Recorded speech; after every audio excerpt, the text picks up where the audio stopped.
اعوذ باللہ من الشیطان اللعین الرجیم بسم اللہ الرحمن الرحیم وبہ نستعین وخیر الناصر ومعین قال اللہ تعالی فی کتابہ الحکیم وقولہ الحق بسم اللہ الرحمن الرحیم ومن آیاتہ ان خلق لکم من انفسکم ازواجا لتسکنوا الیہا وجعل بینکم مودۃ ورحمۃ ان فی ذلک لآیۃ لقوم یتفکرون۔ ناظرین محترم، عید شجاع و عید زہرا کے بعد تمام عالم تشیع میں اور عالم اسلام میں خوشیوں اور محفلوں کا دور شروع ہو جاتا ہے اور لوگ اس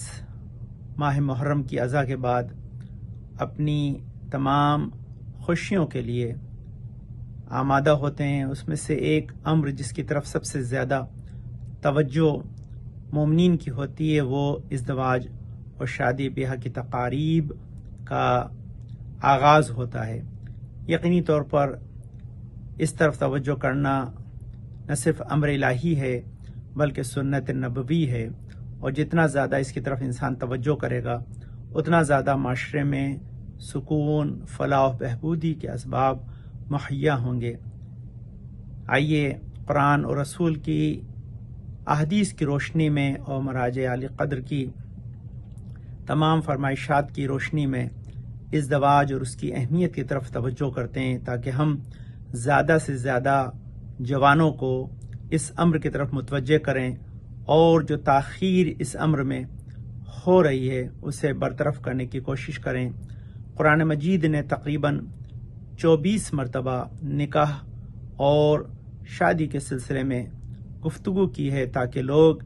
اس امر کی طرف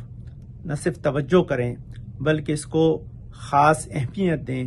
کیونکہ یہ شادی صرف انسان کے سکون کا سبب نہیں بنتی بلکہ یہ اس کے لیے دنیا اور آخرت کی نجات کا سبب قرار پاتی ہے، کیونکہ روایتوں میں ملتا ہے کہ انسان جب بھی نسل بابرکت چھوڑ کر جاتا ہے تو گویا وہ اس دنیا سے گیا نہیں ہے بلکہ اس کی تمام تعلیمات اور اس کی تمام نیکیاں اس کے بعد بھی جاری و ساری ہیں۔ اگر کوئی انسان اولاد صالح چھوڑ کر نہیں جاتا تو گویا وہ دنیا میں آیا ہی نہیں، اس کی کوئی خیر و برکت اس کے بعد باقی نہیں رہتی۔ اس آیت میں جو خداوند عالم نے سورہ روم کی آیت نمبر 21 سے شادی کو اپنی ایک نشانی یعنی اللہ کی وحدانیت کو پہچاننے کا ذریعہ قرار دیا ہے۔ یہ کہہ کہ من آیاتہ ان خلق لکم من انفسکم ازواجا، خدا کہہ رہا ہے کہ یہ ہماری نشانیوں میں سے ہے کہ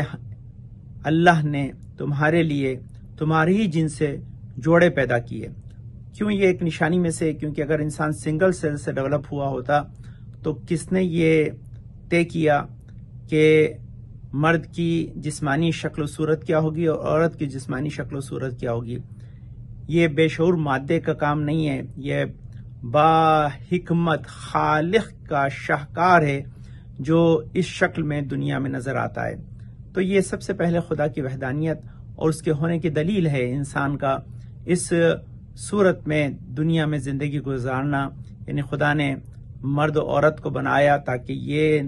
نسل انسانی کی بقا کا ذریعہ بن سکے۔ اور نہ صرف خدا کے رحم نے بنا کے چھوڑ نہیں دیا بلکہ کیا کیا ہے، اس لیے کہ لتسکنوا الیہا، تم شادی کے ذریعے ایک دوسرے کو سکون پہنچانے کا سبب قرار پاتے ہو، ایک دوسرے کو کمفرٹ کرتے ہو، ایک دوسرے کے لیے تم آسائش و آرام فراہم کرتے ہو۔ وجعل بینکم مودۃ ورحمہ، اور اس آپس میں سکون کا سبب جو ایک خاص امر ہے وہ امر یہ کہ ہم نے تمہارے دلوں میں ایک دوسرے کی محبت ڈال دی ہے۔ جس طرح خداوند عالم اولاد کی محبت ماں باپ کے دل میں ڈال سکتا ہے، وہی خدا اس ازدواج کے رشتے میں جب انسان ان امور کو مد نظر رکھ کر اس رشتے کو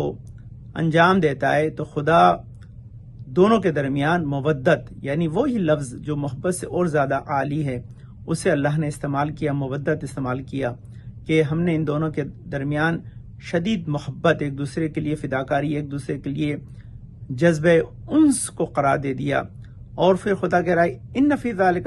لآیات لقوم یتفکرون،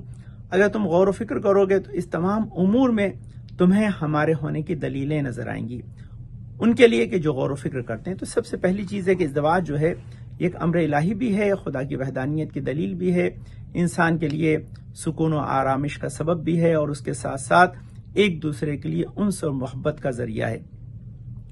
اور اس کے ساتھ ساتھ اتنا عظیم امر ہے کہ خداوند عالم نے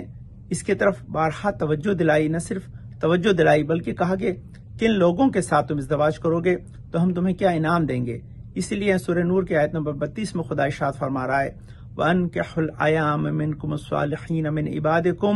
وَإِمَائِكُمْ أَنْ يَكُونُوا فُقَرَاءَ يُغْنِيهُمُ اللَّهُ مِنْ فَضْلِهِ وَاللَّهُ وَاسِعٌ عَلِيمٌ۔ خدا کہہ رہا ہے کہ نکاح کرو کس سے؟ نیک و پاکیزہ خواتین سے۔ یہ خداوند عالم نے جو ہے یہاں ازدواج کے لیے جو منکم الصالحین من عبادکم، یعنی جو نیک بندے ہیں، جو نیک لوگ ہیں، ان میں آپس میں رشتہ باعث خیر و برکت ہوتا ہے۔ اور اس کے ساتھ ساتھ کنیزوں، اس کے بعد کا ہے کیا انعام دے گا اگر خدا، وہ کرائٹیریا جو رسول بیان کر کے گئے کہ جب بھی تم ازدواج کرو تو جس امر کو تم اپنے مد نظر رکھو وہ بہت اہم ہے۔ اگر تم نے اس امر کو مد نظر رکھا یقینی طور پر یہ امر تمہارے لیے باعث خیر بنے گا۔ اب وہ امر کون سے ہیں کہ جس کو انسان کو اپنے مد نظر رکھنا ہے؟ تو الطیبات للطیبین، سب سے پہلے امر کیا ہے؟ قرآن کہہ رہا ہے کہ تم اگر پاکیزہ لوگ ہو تو پاکیزہ ہی رشتے تلاش کرو، کیونکہ پاکیزہ لوگوں کو خدا نے پاکیزہ لوگوں کے لیے بنایا ہے، انسان کے لیے باعث خیر ہے۔ اور کیا امر ہے اس کے لیے خاص کہ جب بھی انسان ازدواج کرتا ہے تو اس ازدواج کے لیے خداوند عالم نے جو کرائٹیریا بیان کیا، وہ کرائٹیریا یہ ہے کہ انسان جو ہے وہ مال کے لیے ازدواج نہ کرے، انسان جو ہے وہ جاہ و مقام کے لیے ازدواج نہ کرے، انسان حسن کے لیے ازدواج نہ کرے، کیونکہ یہ سب چیزیں اگر انسان جو ہے اگر ان چیزوں کو مد نظر رکھے گا تو یہ چیزیں اس کے لیے بہرور نہیں ہوں گی، اس سے فائدہ نہیں پہنچائیں گی بلکہ وہ ان سے محروم ہو جائے گا۔ لیکن اگر انسان خدا کی خاطر ازدواج کرے گا تو یقینی طور پر خدا ان تمام تر چیزوں کو اس کے لیے فراہم فرمائے گا، اس کے لیے باعث خیر و برکت بنا دے گا۔ یہاں ازدواج کی جو برکتیں وہ آپ خود میں بیان کروں تاکہ انسان اس کے لیے باعث خیر بنے۔ سب سے پہلے جب نکاح ہوتا ہے تو نکاح کے موقع پر کس قدر اللہ انسان کے اوپر برکتوں کو نازل کرتا ہے۔ وہ 4 موقع جب انسان کی دعا کو خدا قبول فرماتا ہے، انسان کی دعا رد نہیں ہوتی، وہ 4 موقع ایسے ہیں، ان میں سے ایک موقع ازدواج کا ہے، کیونکہ رسول ہے، وہ ارشاد فرما رہے ہیں کہ یفتح ابواب السماء بالرحمت فی 4 مواضع عند نزول المطر عند النظر الولد فی وجہ والدین وعند فتح الباب الکعبۃ وعند النکاح۔ یہ بحر الانوار کی جلد 103 کے صفحہ نمبر 221 کی حدیث ہے، جس میں ارشاد ہو رہا ہے کہ رحمت کے دروازے بندوں پر کھل جاتے ہیں 4 موقعوں پر۔ پہلا موقع کا ہے جب برسات ہو رہی ہے، دوسرا موقع کیا ہے کہ جب اولاد ماں باپ کے چہرے کو محبت سے دیکھے، تیسرا موقع کیا ہے کہ جب کعبے کا دروازہ کھلے، اور چوتھا موقع جب نکاح پڑھا جا رہا ہے۔ اس لیے نکاح کے وقت کی گئی دعائیں قبول ہوتی ہیں۔ ہم جب بھی نکاح پڑھتے ہیں تو بہت ہی زیادہ اہتمام کرتے ہیں، یہ کہتے ہیں کہ انسان بہت ہی توجہ کے ساتھ اس امر کو انجام دے، اس میں تاخیر نہ کرے۔ اور یہاں پر دوسری حدیث میں نبی ارشاد فرما رہے ہیں اذا تزوج الرجل احرز نصف دینہ، کہ جب بھی کوئی انسان ازدواج کرتا ہے تو خدا اس ازدواج کی برکت سے اس کے آدھے دین کو محفوظ کر لیتا ہے، اس کا دین محفوظ ہو جاتا ہے۔ اور اس کے ساتھ ساتھ نبی نے اسے جو ہے وہ برکت کے طور پر بیان کیا اور کہا کہ کس طرح سے انسان ازدواج سے خیر حاصل کر سکتا ہے۔ تو خیر کے لیے ایک اور امر بھی ہے کہ جب بھی انسان ازدواج میں ایک دوسرے کی مدد کرتا ہے، من زوجا زبن کان ممن ینظر اللہ الیہ یوم القیامہ، اگر ہم ایک دوسرے کی مدد کریں گے، شادی میں ایک دوسرے کے مددگار ہوں گے، تو یہ ایک دوسرے کی مدد جو ہے یہ اللہ کی طرف سے ہمیں رحمت کا سبب قرار پائے گی۔ خدا کی رحمت کہ ہم حقدار بنیں گے، اور اس کے ساتھ ساتھ یہ ما من امراتن تسقى زوجها شربتا من ماء الا كان خیر لها من بعد السنہ۔ جب بھی ازدواج کے بعد ایک دوسرے کی انسان خدمت کرتا ہے، یہاں رسول کی بہت خوبصورت حدیث ہے کہ اگر بیوی اپنے شوہر کو ایک گلاس پانی بھی پلاتی تھی ہے تو اس پانی کے بدلے میں خدا اسے 1 سال کی عبادت اس سے زیادہ افضل جزا عطا کرتا ہے۔ تو یقینی طور پر ازدواج ہر قسم کی برکت کا سبب بنتی ہے، قلب کے سکون کا،